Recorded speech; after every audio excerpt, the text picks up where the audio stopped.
baby's scream cut through the mansion like a knife, a raw, aching cry that sounded less like hunger and more like a plea for help. And in that moment, as Maya Thompson stepped into the marble hallway of the Whitford estate, she felt something she hadn't allowed herself to feel in months, the echo of her own loss. She wasn't supposed to touch the child. She wasn't supposed to speak unless spoken to. She was just the black cleaner hired to scrub floors in a house that wasn't built for women like her. But when she saw that tiny boy trembling in his crib, his face red from exhaustion, something inside her cracked open. She felt pulled, by instinct, by grief, by something deeper and unexplainable.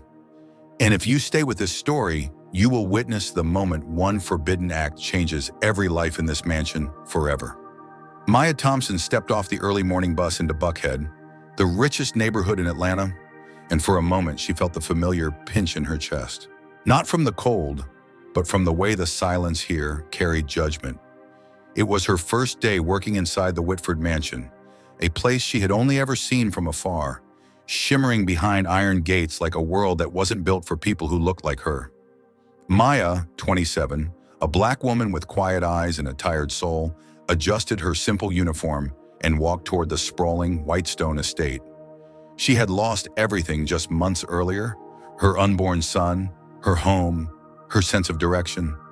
Taking this job wasn't part of a dream, it was survival. Evelyn Brooks, the mansion's sharp-eyed house manager, opened the door before Maya could knock. "You're the new cleaner?" Evelyn asked, gaze flicking over Maya's uniform, then her skin. Not rude, just assessing, like so many people had done her whole life. "Yes, ma'am," Maya answered softly. Evelyn recited rules quickly. "You come in at 6, leave at 5. Don't touch personal items. Don't wander to the second floor unless instructed." "Why not the second floor?" Maya asked. Evelyn hesitated. "That's where the baby sleeps. Liam, 4 months old. He's sensitive to noise." But the strain in Evelyn's voice said more. Something wasn't right in this house. Maya spent the morning cleaning silently. Marble floors, expensive artwork, furniture that cost more than everything she had ever owned. The mansion felt like a museum, perfect, polished, and soulless. Then it happened. A piercing cry ripped through the air. Not normal crying, not hunger, not discomfort. This was the sound of a child suffering. Evelyn barely flinched. "He cries like that every day." "How long has this been happening?" Maya asked. 4 months, since he was born." 4 months. Maya's heart tightened.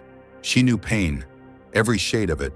And that cry, it sounded too familiar, too raw. She tried to continue working, but the crying grew louder, echoing through the halls like a warning. At 10 a.m., the front door swung open. Andrew Whitford, the mansion's owner, stepped inside. Tall, sharply dressed, the kind of wealthy white man who commanded a room without speaking. But today his face was drawn, exhausted. The moment he walked in, the baby's cries intensified, almost shaking the walls. "Not again," he muttered. "Sir," Evelyn said carefully, "the babysitter has tried everything. She's fired." He didn't wait for explanations. "Get her out." Minutes later, a young babysitter ran downstairs in tears. Andrew appeared at the top of the steps holding baby Liam, red-faced, trembling, screaming so hard his tiny lungs seemed to rattle. Maya froze. He was beautiful, pale skin, with light hair and huge blue eyes. But the child looked sick, hungry, exhausted. His cries felt like they were tearing through her own chest. Andrew moved past her, but she gathered her courage. "Sir, may I say something?" He turned sharply. "Who are you?" "Maya, the new cleaner." "What does a cleaner know about this?" he snapped.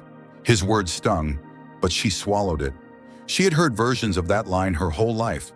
What could someone like you possibly know?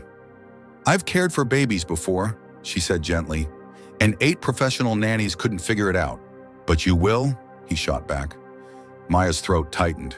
She couldn't tell him about her pregnancy, about the baby boy she lost before he ever took his first breath. The grief still lived under her ribs like a bruise. "I just want to help," she whispered. "Then stick to cleaning," Andrew said, pushing past her. But the crying continued and grew worse. All afternoon, Maya scrubbed floors with shaking hands, her mind on Liam. His cries triggered memories she tried desperately to bury. Her hands on her belly the night her baby stopped moving. The hospital room. The silence. She knew the sound of a child in real distress. And Liam wasn't just distressed, he was deteriorating. By the next morning, Andrew was pacing the garden, yelling into his phone. "No more babysitters? What do you mean none of them will come? Superstitious? About what? No, don't hang up. Don't, damn it." He turned and saw Maya approaching. "Morning, sir," she said quietly. "There's nothing good about this morning," he muttered. Liam's cries thundered from the second floor again. "No sitter today?" she asked. "None," Andrew said, rubbing his temples. "They think something's wrong with the house." Maya took a breath. "Sir, may I try again?" He stared at her like he wasn't sure whether to laugh or scream. "You," he said, "why do you even care?" Maya looked up at him, not with fear, but with honesty that disarmed him. "Because a baby's crying like that shouldn't be ignored. And because I lost a child too. I know what helpless feels like." The anger drained from Andrew's face. "I'm sorry," he murmured. "I didn't know." She nodded. "Just let me try." He hesitated, then stepped aside. Upstairs, the cries hit her like a physical force. Liam kicked and thrashed in his crib, his tiny body shaking with exhaustion. Maya lifted him gently, pressing him against her chest. "It's okay, sweetheart," she whispered. "I've got you." For the first time in 4 months, Liam stopped crying. Andrew froze in the doorway, staring. Maya rocked the baby softly, her heartbeat steady against his cheek. Liam melted into her arms, breathing slowly, as if relief washed over his entire body. How did you do that?" Andrew whispered. "Babies know when they're loved," she said simply. But deep inside, she knew the truth. Liam was searching for something, someone he had never truly had. A mother. And Maya, with milk still left in her body from the child she lost, felt a pull she hadn't felt since before her world fell apart. A connection neither of them could explain. Not yet. But soon that connection would ignite a storm no one in the Whitford mansion saw coming. "Do you think Maya should continue helping the baby, even if the father doubts her? Yes or no?" For the rest of that day, Andrew watched Maya with a kind of disbelief he didn't bother hiding. Liam stayed calm in her arms, drifting in and out of peaceful sleep. The mansion, once filled with endless crying, was finally quiet. But peace never lasts long in a house full of secrets. By evening, Maya felt the weight of eyes on her. Evelyn kept glancing over, studying her with a mix of awe and suspicion, the kind she'd seen too many times growing up. How did she do it? What does she want? People rarely questioned the miracle. They questioned the black woman behind it. The next morning, Maya fed Liam his bottle, or tried to. He refused it again, pushing it away, whimpering. "He still won't eat?" Andrew asked. "No," Maya said gently. "He's hungry, just not for this." Andrew sighed heavily. "The doctor said he's fine, that it's just colic." Maya shook her head. "This isn't colic, Andrew. This baby is starving for something he isn't getting." Andrew was quiet, not dismissive this time, scared. Later that afternoon, a new babysitter arrived. Samantha Lake, a woman with 20 years of experience and a confidence that came from raising more children than she could count. Within 2 hours, Samantha came downstairs pale as paper. "This child is in distress," she told Andrew. "He needs a specialist, maybe a child psychiatrist. Something happened at birth. Maybe trauma." Andrew exploded. "He's not broken." "Sir," Samantha said gently, "trauma in newborns is real. Babies feel loss even if they can't name it." Maya stood in the doorway, her heart squeezing. She knew exactly what Samantha meant. Liam had never known his mother, only the echo of her absence. Andrew fired Samantha on the spot. By evening, Maya found him sitting alone in the living room, head in his hands. "I don't know what to do anymore," he said quietly. "Liam cries and I can't fix it. I'm his father, but he looks at me like I'm a stranger." "You're not a stranger," Maya said softly. "You're just hurting too." He looked up. "Why does he calm with you?" For the first time since she arrived, Maya didn't know what to say. The truth sat heavy in her bones. She still produced milk, the lingering ache of her lost child. She swallowed. "Some babies gravitate toward warmth, toward a heartbeat they trust. Andrew studied her. You're good with him. Better than anyone I've seen? Before Maya could respond, the front door opened. A cold silence swept into the room. Margaret Whitford walked in. Tall, elegant, emerald earrings glinting like weapons. Margaret carried the kind of authority only old money and old prejudice could carve into the world. Her eyes landed on Maya immediately. "Oh," she said, "so this is her." Maya felt reality shift like stepping onto thin ice. Margaret turned to her son. "Andrew, may I ask why a cleaner is carrying my grandson around like she owns him?" "She's the only one who can calm him," Andrew replied carefully. Margaret's eyebrow rose. "I see. And now she thinks she's a nanny?" "Maya's helping," Andrew insisted. Margaret's eyes narrowed in that quiet, deadly way well-off white women sometimes mastered. A way that said, "I don't need to raise my voice to destroy you." "Helping," she repeated. "How convenient." Maya stepped back instinctively. She had been looked at this way before. Jobs, stores, hospitals, neighborhoods. A look that said, "You don't belong here. You never will." Margaret approached Liam, who was resting peacefully against Maya's chest. "Give him to me," she said. Maya hesitated, not out of disrespect, but because Liam tightened his grip around her shirt, his tiny fingers digging into the fabric like he sensed danger. "He's nervous," Maya said softly. "Maybe a moment." "I did not ask for commentary," Margaret snapped. "Give me my grandson." Andrew intervened. "Mom, stop. Liam's comfortable with her." Margaret turned sharply. "You are letting a stranger replace his mother." "Maya is not replacing anyone." "Of course she is," Margaret said quietly. "A desperate woman looking for a way into a wealthy man's life always finds her angle." She didn't have to say it out loud. Everyone in the room heard the unspoken part. A black woman searching for a foothold. Maya felt the words slice her from the inside. Not because they were new, because they were familiar. Margaret wasn't done. "I don't know what story she told you," she continued, "but I've seen this before. Women like her use sympathy to get close, to make themselves indispensable." "Women like her?" Andrew repeated. His voice chilled. Margaret blinked. "Andrew, don't be dramatic. I meant..." "No," he cut in. "You meant exactly what you said." But Maya couldn't stand the tension tightening around the room. She handed Liam to Andrew gently. "I think I should go," she whispered. Andrew reached out as if to stop her, but he didn't. That night, something inside Maya cracked open. Margaret wasn't the first to think she had hidden motives, and she wouldn't be the last. But this time, it hurt differently, because this time Maya cared. She cared about the baby who clung to her. She cared about the man who looked at her with softened eyes. She cared about not being seen as a threat just because she was black and present. But the world wasn't done testing her. The next morning, Andrew called Maya into the office. His expression was tight, unreadable. "My mother hired a private investigator," he said. Maya's stomach dropped. "To follow you," he continued, "to find out how you're calming Liam." Her breath caught. She knew what they could have seen. The park, the feeding, the truth. "Andrew," Maya whispered. He held up a hand. "She showed me photos of you breastfeeding Liam." Silence felt like a broken promise.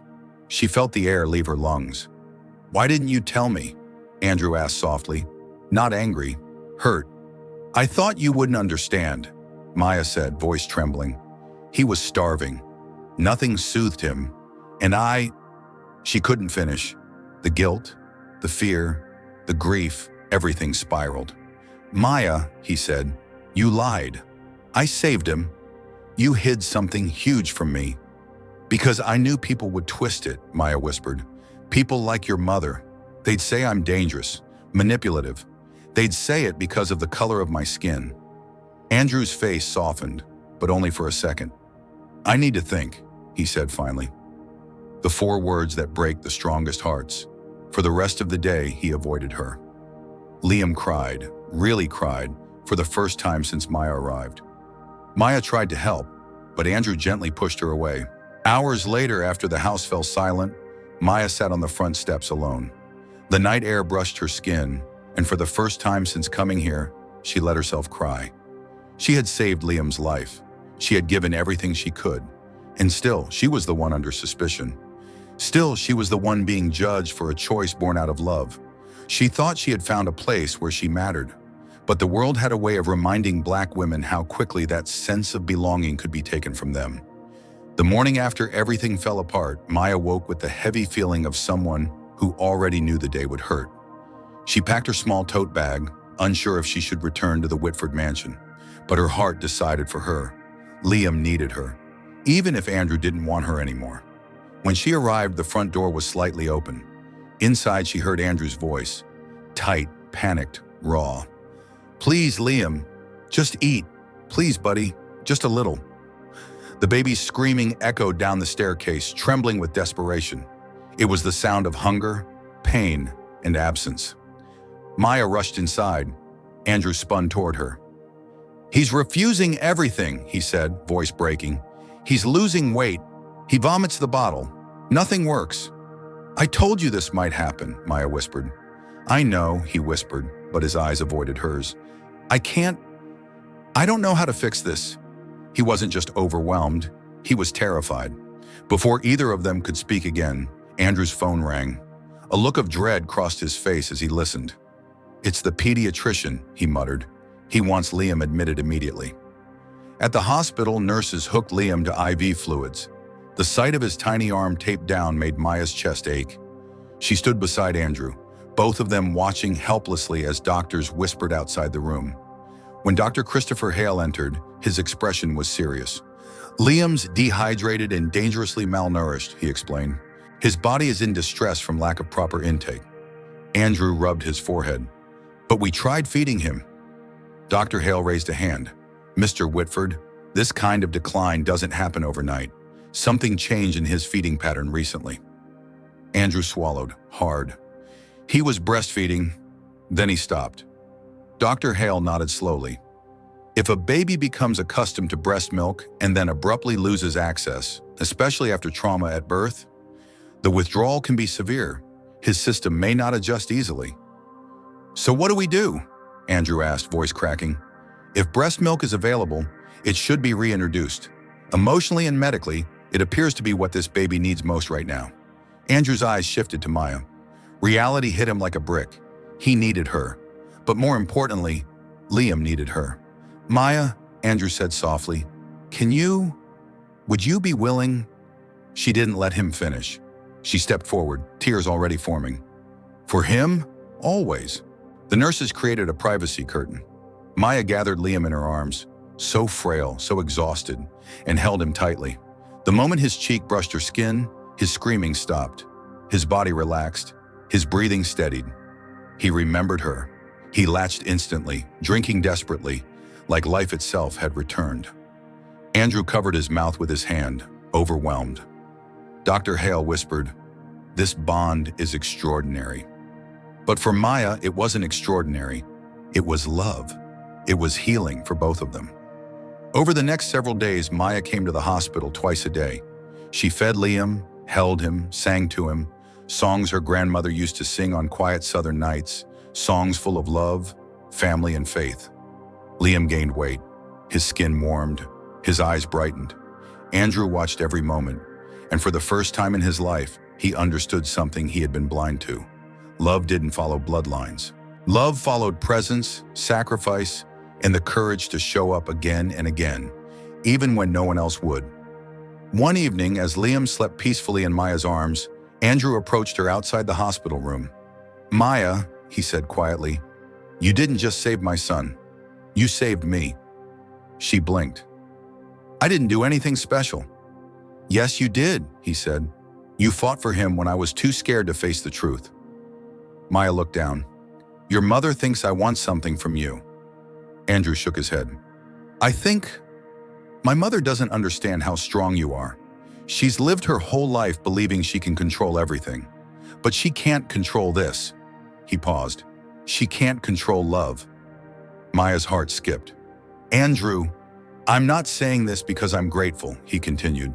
"I'm saying it because it became true long before I realized it." Everything stopped. The noise, the fear, the world around them. "What became true?" Maya whispered. "That I love you." The words slipped out soft, but they landed with the weight of honesty. Maya's breath trembled. "Andrew, people will judge you. They'll judge me." "Let them," he said. "I'd rather be judged for choosing the right people than praised for choosing the convenient ones."